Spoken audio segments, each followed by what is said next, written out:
It was a soft golden afternoon, the kind of day when the sun paints the air with warmth and the world feels suspended between reality and something far gentler. And in the heart of the city, where the streets pulsed with quiet life, she moved through the crowd without really seeing it, her mind elsewhere, her thoughts drifting in directions she couldn't name. And maybe that's why she didn't notice the uneven edge of the pavement until her foot caught, sending her forward in a sudden, helpless stumble, the breath leaving her lungs in a startled gasp. And before she could feel the cold bite of the ground, a pair of hands caught her, firm yet careful, as if holding something breakable, steadying her against the fall. And when she looked up, the world seemed to narrow until there was only him, his eyes catching hers with an intensity that stole the next breath she tried to take, dark and warm, like the first sip of coffee on a winter morning, his voice low when he asked if she was all right, the question simple but filled with something that lingered like an echo, and she found herself nodding before the answer had even formed in her mind, aware of the way his hands still hovered near her as if reluctant to let go, the noise of the street fading into something distant and unimportant. And for a moment they stood there as if they had known each other longer than the brief seconds since her fall, their eyes locked in an unspoken recognition neither could name, until she managed to smile and thank him, her voice softer than she intended, the words almost lost in the air between them, and he smiled back, slow and genuine, the kind of smile that wasn't just for politeness, but seemed to carry a quiet fascination. And then the moment could have ended there. They could have walked away into the crowd, two strangers crossing paths only once, but something in both of them resisted that natural ending, something that made him step just a little closer, his tone lighter now as he asked where she was headed, and though she could have made up an excuse, could have brushed it off with a polite answer, she told him the truth, that she was on her way to a small cafe a few streets over, and he, with a half grin that felt both bold and uncertain,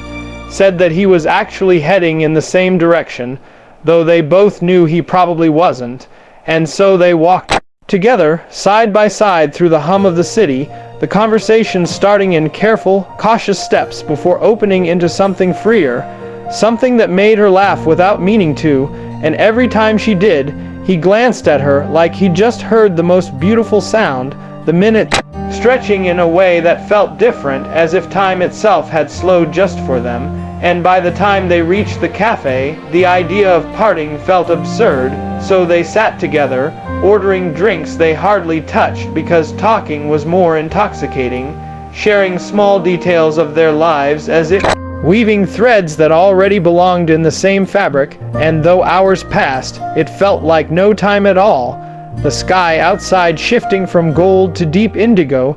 the street lamps casting halos of light that seemed to blur the edges of the world. And when they finally stepped outside, the air cooler. Now she realized she didn't want the night to end, and he, reading something in her expression, asked if she would walk a little longer, and they wandered through quiet streets lit only by the glow of windows and the hush of the late hour, the conversation deepening, their shoulders brushing, occasionally each touch sending a ripple through the silence, until at last they stopped beneath the branches of a tree heavy with blossoms,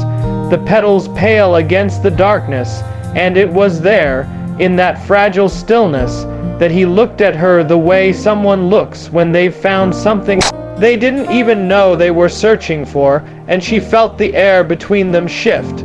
Her heart beat a quiet drum in her ears, and without really thinking, she leaned a little closer, enough to catch the faint scent of his cologne,